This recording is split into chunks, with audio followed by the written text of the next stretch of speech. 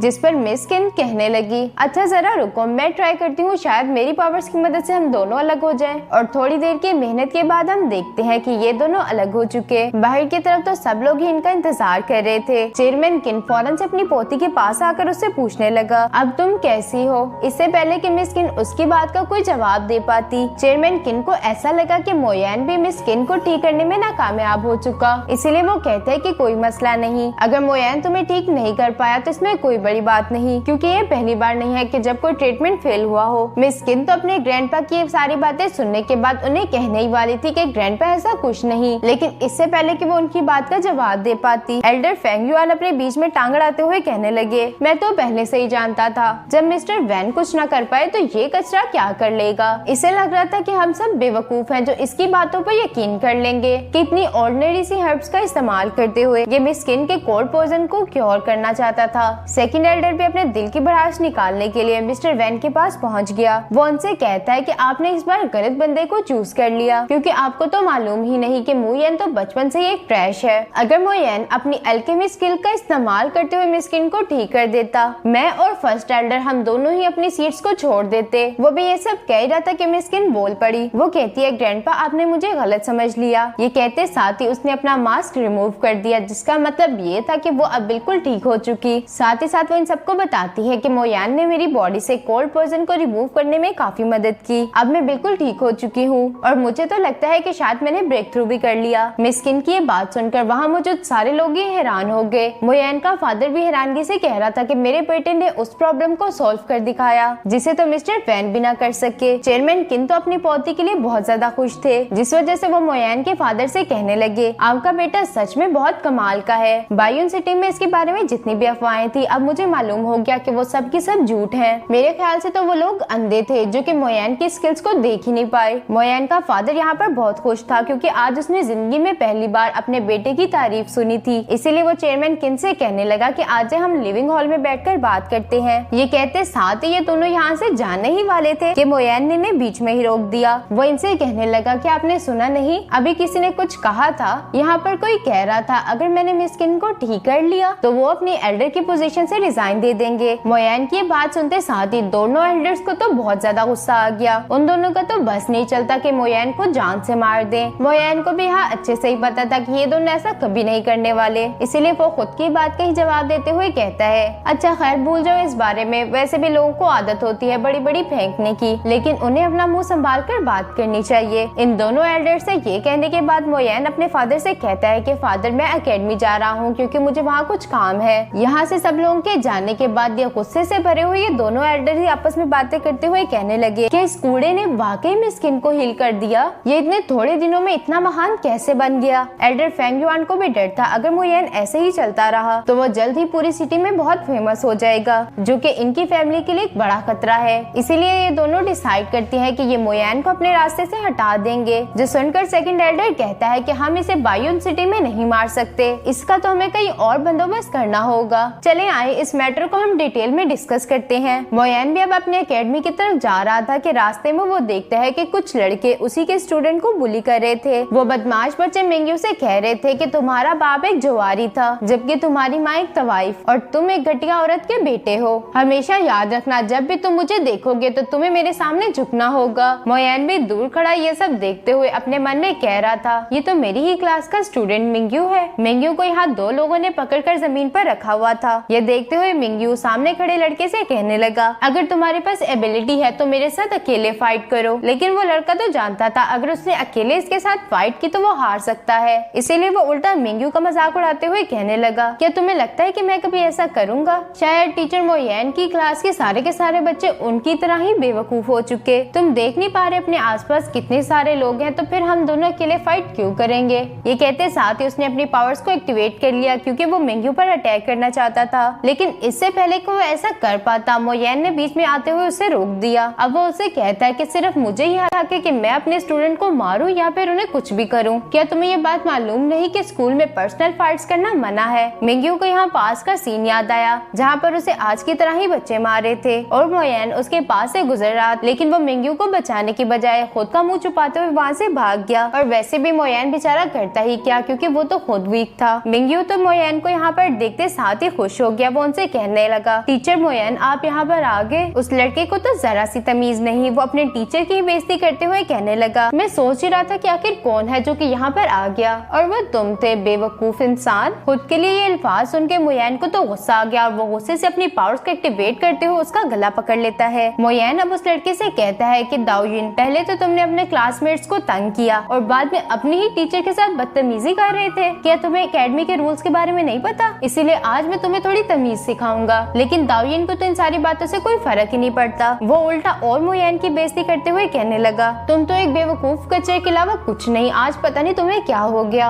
ये कहते साथ ही उसने मोयान की जकड़ से खुद को आजाद कर लिया। अब वो मोयान की बात का जवाब देते हुए कहता है अच्छा तो मैं तुम जैसे कचरे को टीचर बुलाऊं, क्या ये मजाक नहीं? अब वो अपनी पावर्स को एक्टिवेट करते हुए मोयान पर अटैक करना चाहता था। इससे पहले ही मोयान ने उसका हाथ पकड़ लिया और अपनी पावर्स का इस्तेमाल करते हुए उसे हर्ट करना शुरू कर दिया, जिससे दाओजिन को तो काफी तकलीफ हो रही थी। इसलिए वो मोयान पर अटैक करना चाहता है लेकिन बेचारा ऐसा कर ही नहीं पाता और खुद ही हार मानते हुए जमीन पर बैठ गया। असल में मोयान अपनी पावर्स का यूज करते हुए उसकी फिंगर्स को तोड़ रहा था। मोयान ने जब उसकी 2 फिंगर्स को तोड़ा तो वो जोर से चिल्लाते हुए उसे कहने लगा मोयान, लेकिन मोयान कहाँ ही रुकने वाला था। वो उसे कहता है 3 फिंगर्स। ये सुनते साथ ही दाओजिन को तो मालूम हो गया कि मोयान आज नहीं रुकने वाला, इसीलिए दाओजिन दाओयिन तमीज के दायरे में आते हुए कहने लगा, टीचर मोयन, आई एम सॉरी, इसमें सारी गलती मेरी थी, मुझे ऐसा नहीं करना चाहिए था। ये सब सुनते साथ ही दाओयिन के साथ आए लड़के भी डर गए। अब दाओयिन मिंग्यू से माफी मांगते हुए कहता है, मिंग्यू मुझे माफ कर देना, मैं तुम्हारे साथ दोबारा कभी ऐसा नहीं करूँगा। जिस पर तो मिंग्यू ने भी उसे माफ कर दिया। मिंग्यू भी मोयन को देखकर काफी हैरान था। उसे समझ ही नहीं आ रहा था कि क्या ये वही टीचर मोयन है जो कि उसे छोड़कर भाग गया था। मोयन मिंग्यू को उठाते हुए कहने लगा कि तुम अपनी क्लास में जाओ और हाँ, आज जो कुछ भी हुआ उसे भूल जाना। दाओयिन भी कुत्ते की दुम की तरह ही था। जैसे वो कभी सीधे नहीं हो सकती, दाओयिन को भी ऐसे सुकून नहीं आ सकता। वो मोयन के यहाँ से जाने के बाद कह रहा था कि तुम ये मत सोचना कि आज की फाइट यहीं पर खत्म हो गई, मैं तुमसे इसका बदला लेकर रहूंगा। जिस पर तो उसके साथी उसे कहने लगे, आपको पता है ना कि मोयन मू फैमिली से बिलोंग करता है। जिस पर दाओयिन उसे जवाब देते हुए कहता है, मू फैमिली की हैसियत हमारे आगे सिर्फ एक कुत्ते की तरह है, इसलिए मुझे उनसे कोई फर्क नहीं पड़ता। मैं अपनी इस इंसल्ट को एक्सेप्ट नहीं कर सकता। तभी उसके साथ वाला स्टूडेंट उसे सवाल करते हुए कहने लगा, दाओयिन अब तुम क्या करोगे? हमारी अकेडमी में एक ऐसा पर्सन भी है जिसे देखते साथ ही मोयन की तो पेंट ही गीली हो जाएगी। मैं मोयन को अपने सामने घुटनों के बल बैठकर अपने सामने रहम की भीख मांगते हुए देखना चाहता हूँ। ये यहाँ पर किसकी बात कर रहा था वो तो हमें आगे चलकर ही पता चलेगा। मोयन अब फाइनली अपनी क्लास में पहुँच चुका था, जहाँ पर तो सारे बच्चे ही उसे अपना घर समझकर सो रहे थे। मोयन ने उन्हें उठाने की कोशिश की, लेकिन वो बच्चे तो झुके तू ही रहे। मोयन भी अपने मन में कह रहा था, तुम सबको तो सबक सिखाना पड़ेगा। ये कहते साथ ही उसने अपने पास से ग्रास को निकाल लिया, जिसे तो वो अपनी पावर्स का इस्तेमाल करते हुए पूरी क्लास में फैला देता है। इस ग्रास की खुशबू काफी अच्छी थी, जो कि बच्चों को काफी पसंद आई, लेकिन थोड़ी देर के बाद ही उनकी आंखों में पेन होना शुरू हो गया। बच्चे तो चिल्ला चिल्ला कर कह रहे थे, टीचर मोयन आपने ये हमारे साथ क्या किया? मोयन भी अब आगे की तरफ आते हुए कहने लगा, अगर आप लोगों को सोना है तो अपने घर जाकर सो, ये कोई सोने की जगह नहीं। मेरी क्लास में आप लोगों को ध्यान से मुझे सुनना होगा। यांग को तो इससे बहुत परेशानी हुई थी, इसलिए वो खड़ा होते हुए मुयन से कहने लगा, मुयन आखिर ये तुमने मेरे साथ क्या किया?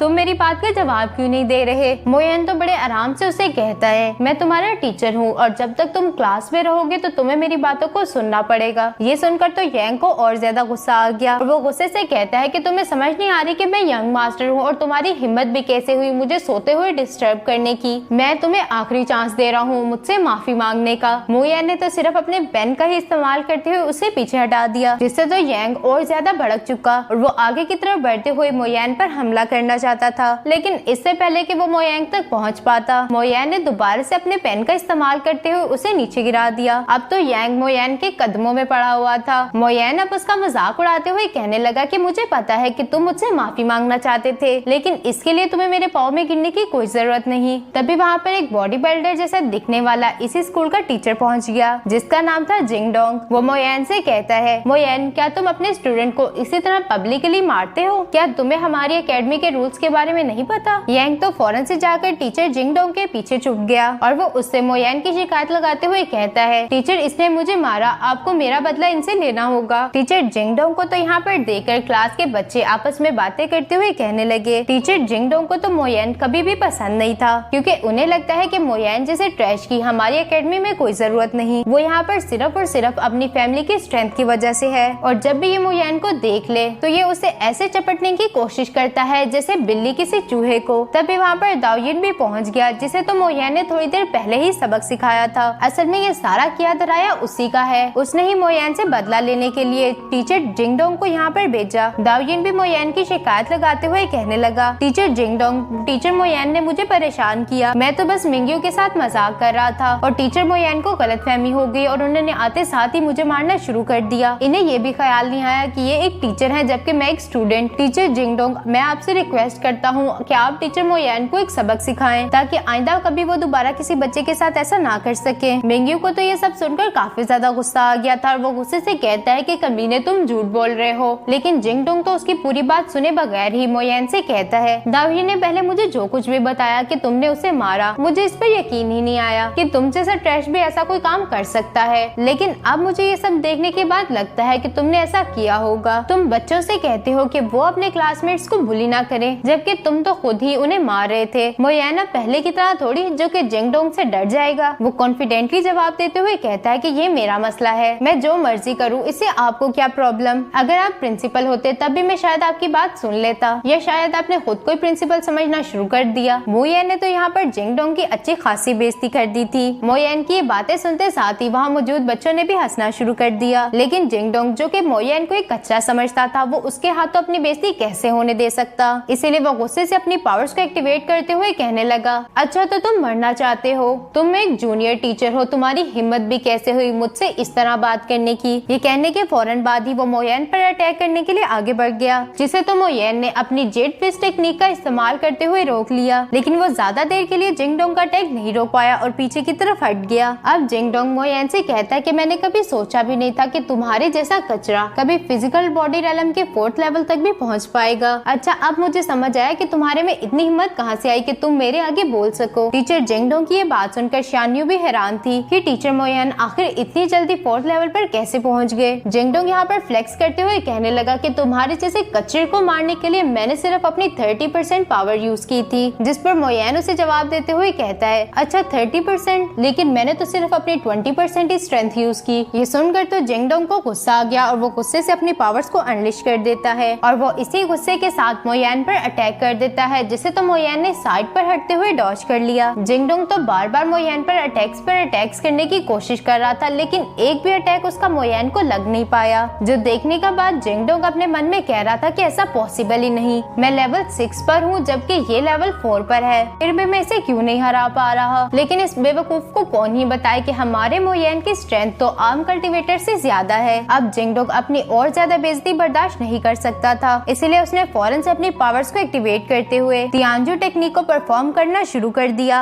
ये टेक्निक दिखने में तो काफी ज्यादा खतरनाक लग रही थी। तभी वहाँ आसपास मौजूद बच्चे आपस में बात करते हुए कहने लगे, ये तो हमारी एकेडमी की सबसे स्ट्रॉन्ग एक्सप्लोजन टेक्निक है, अगर ये अटैक टीचर मोयेन को लग गया तो उसकी फिजिकल स्ट्रेंथ पैरालाइज हो जाएगी। इस टेक्निक को इस्तेमाल करते हुए लेवल 7 के बंदे को भी आराम से हराया जा सकता था। टीचर मोयेन तो अभी 4 लेवल पर है, आखिर वो इसे कैसे बचेंगे। वो बच्चे यहाँ पर इसी तरह की बातें कर ही रहे थे कि तभी जिंगडोंग ने तियानजू टेक्निक का इस्तेमाल करते हुए एक एनर्जी बॉल को मोयेन की तरफ थ्रो कर दिया, जिसे तो मोयेन ने अपनी स्पिरिचुअल स्वॉर्ड का इस्तेमाल करते हुए डिस्ट्रॉय कर दिया। साथ ही साथ वो स्वॉर्ड जाकर जिंगडोंग को लग गई, जिससे तो जिंगडोंग दूर जाकर गिर गया, लेकिन उसकी अकड़ तो अभी भी खत्म होने का नाम ही नहीं ले रही थी। वो मोयेन से कहता है कि तुम तो एक यूजलेस ट्रैश हो। इससे पहले कि वो मोयेन को आगे कुछ कह पाता, मोयेन ने फौरन से उसे एक टांग मारते हुए बेहोश कर दिया। अब वो उसे कहता है कि ट्रैश, अब बताओ कौन है ट्रैश, अभी तो और ज्यादा फाइट्स आनी बाकी हैं, तो नेक्स्ट एपिसोड को देखना मत भूलना। तो मिलते हैं अगले एपिसोड में, तब तक के लिए इतना ही। अगर वीडियो अच्छी लगे तो कमेंट करके जरूर बताना।